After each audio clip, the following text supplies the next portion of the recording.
So we have taken time tonight to ponder the stations, and it is a great blessing that we can be together to contemplate the message for us. This is a message about journeying with Jesus. It's a message for all time. Thanks to online connectedness, we can see a connectedness between pro-life concerns and the way of the cross. All 14 of the traditional stations of the cross offer parallels or contrasts, and sometimes both, between a society's intentional disposal or getting rid of Jesus, despite his innocence, and our many and other societies' intentional disposal or getting rid of innocent unborn children. The horror of the former should reinforce in us the horror of the latter. When in the first station we recall that Pilate washed his hands and declared himself innocent of Jesus' death, we are minded to think of society washing its hands and declaring itself innocent of deaths through intentional abortion of our fellow human beings. Pilate needed a way out in the face of cries of crucify him, crucify him. And our society has enshrined in misguided law a solution to the cry all too often heard when pregnancy occurs: get rid of it, get rid of it. A stark contrast is evident at the sixth station when we find a fearful Simon helping Jesus to carry his cross. All too often, when a pregnant woman has been haunted and taunted with demands to get rid of it, there is no Simon by her side to ease her distress. There is no trace of whatever man is responsible. He is nowhere to be found, except perhaps among the most vocal in saying, get rid of it, get rid of it. The great parallel always is the presence of more than one victim throughout the journey to the place of crucifixion and the journey to the place of intentional abortion. The life lost, that of Jesus in the former and of the unborn in the latter, is always an innocent life. The mother is also a victim. Simeon told Mary as a very young woman that a sword of sorrow would pierce her soul.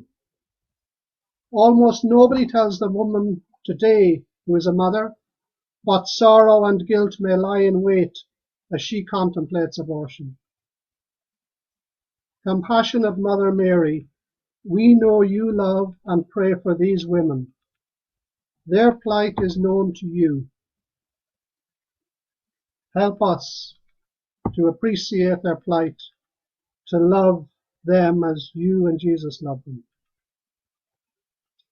For people involved in pro-life matters, pro-life prayer, and pro-life campaigns, there is a great and day-by-day need for courage and compassion in equal measure. God bless all who, like Simon, refuse to run away despite fear, and all who, like Veronica, see the face of Jesus in those traveling to or from a place of intentional abortion. Many more of them are victims than realize it.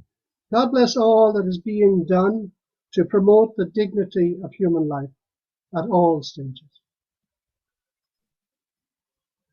Pilate got one thing right in pleading innocent regarding Jesus' death when he added, "It is your concern."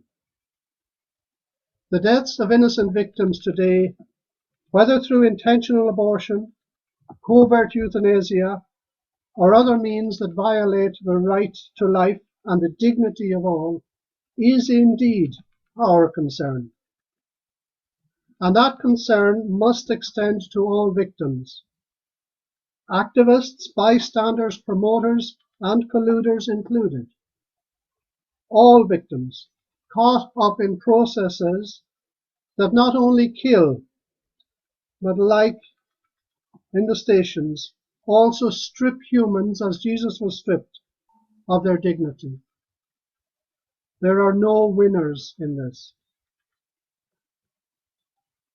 Dear crucified and risen Lord, help us to grow in our love, our concern, and our compassion for all who need your love, especially in circumstances where life is under threat. This week, the week of the Annunciation, which commemorates that moment when Mary said, "Let it be," the moment which brought about our salvation, brought about redemption and the promise of eternal life for all. On this date of the Annunciation, the 25th of March, 1995, Pope St. John Paul II made available to us Evangelium Vitae, which is a crucial document on the value and inviolability of human life. And in paragraph 50 of that, he refers to Jesus on the cross, particularly the moment when he was pierced. And I just conclude now by reading a little from it. In the early afternoon of Good Friday, there was darkness over the whole land, while the sun's light failed and the curtain of the temple was torn in two. This is the symbol of a great cosmic disturbance and a massive conflict between the forces of good and the forces of evil, between life and death. Today, we too find ourselves in the midst of a dramatic conflict between the culture of death and the culture of life. But, and this is the good news we must always cling on to and always seek to share. The glory of the cross is not overcome by this darkness. Rather, it shines forth ever more radiantly and brightly, and is revealed as the center, the meaning, and the goal of all history and of every human life. And on that note, let us joyfully continue to promote life in all its forms, from the moment of conception to the moment of natural death.